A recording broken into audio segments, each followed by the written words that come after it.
This is just a sample of the audiobook. To get the complete audiobook, access the link posted in the first comment.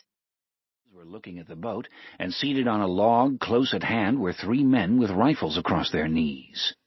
The foremost, a tall, strong figure with a clear blue eye and an open, intelligent face, might well represent the restless and intrepid pioneers whose axes and rifles have opened a path from the Alleghenies to the western prairies.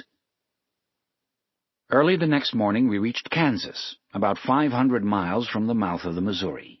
We landed and set out in a wagon for Westport to procure mules and horses. It was a fresh and beautiful May morning.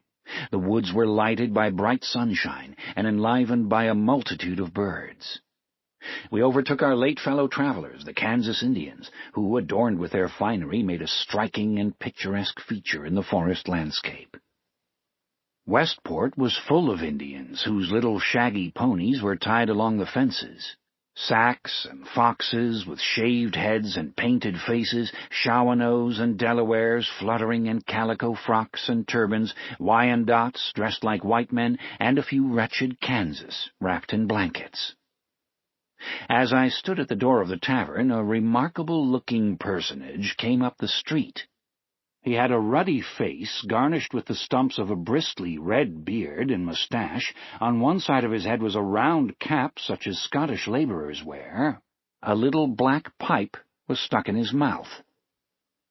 In this curious attire I recognized Captain C. of the British Army, who with his brother and Mr. R., an English gentleman, was bound on a hunting expedition. I had seen the captain and his companions at St. Louis. They had now been for some time at Westport, making preparations and waiting for a reinforcement, since they were too few to attempt it alone. The captain urged that we should join forces and proceed to the mountains in company. We thought the arrangement a good one and consented. Our future fellow travelers had installed themselves in a little log house, where we found them surrounded by saddles, harness, guns, pistols, telescopes, knives, and, in short, their complete appointments for the prairies. R., who had a taste for natural history, sat at a table, stuffing a woodpecker. The brother of the captain, who was an Irishman, was splicing a trail rope. Their hunter, a surly-looking Canadian named Sorrel, and their muleteer, an American ruffian, were lounging about the building. "No party ever went upon the prairie better provided," said the captain. Being at leisure one day, I rode over to Independence. The town was crowded. Shops had sprung up to furnish emigrants and Santa Fe traders for their journey. There was an incessant hammering from a dozen blacksmith sheds. While I was in the town, a train of emigrant wagons from Illinois passed through. A multitude of healthy children's faces were peeping out, and here and there a buxom damsel was seated on horseback, holding over her sunburnt face an old parasol. The men, very sober-looking countrymen, stood about their oxen, and I noticed 3 old fellows zealously discussing the doctrine of regeneration. The emigrants, however, are not all of this stamp. Among them are some of the vilest outcasts in the country.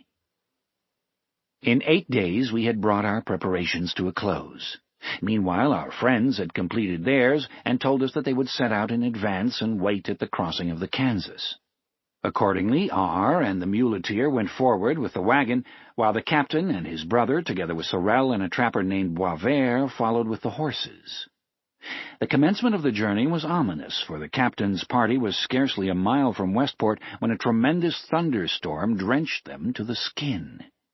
They hurried on to reach the place about 7 miles off where R. was to have the camp in readiness, but this prudent person, when he saw the storm approaching, had selected a sheltered glade where he pitched his tent and was sipping a cup of coffee while the captain galloped for miles through the rain to look for him. At length the storm cleared away, and the sharp-eyed trapper succeeded in discovering his tent. R. had by this time finished his coffee and was seated on a buffalo robe smoking his pipe. The captain was one of the most easy-tempered men in existence, so he bore his ill luck with great composure, shared the dregs of the coffee with his brother, and lay down to sleep in his wet clothes. We had our share of the deluge. We were leading a pair of mules to Kansas when the storm broke.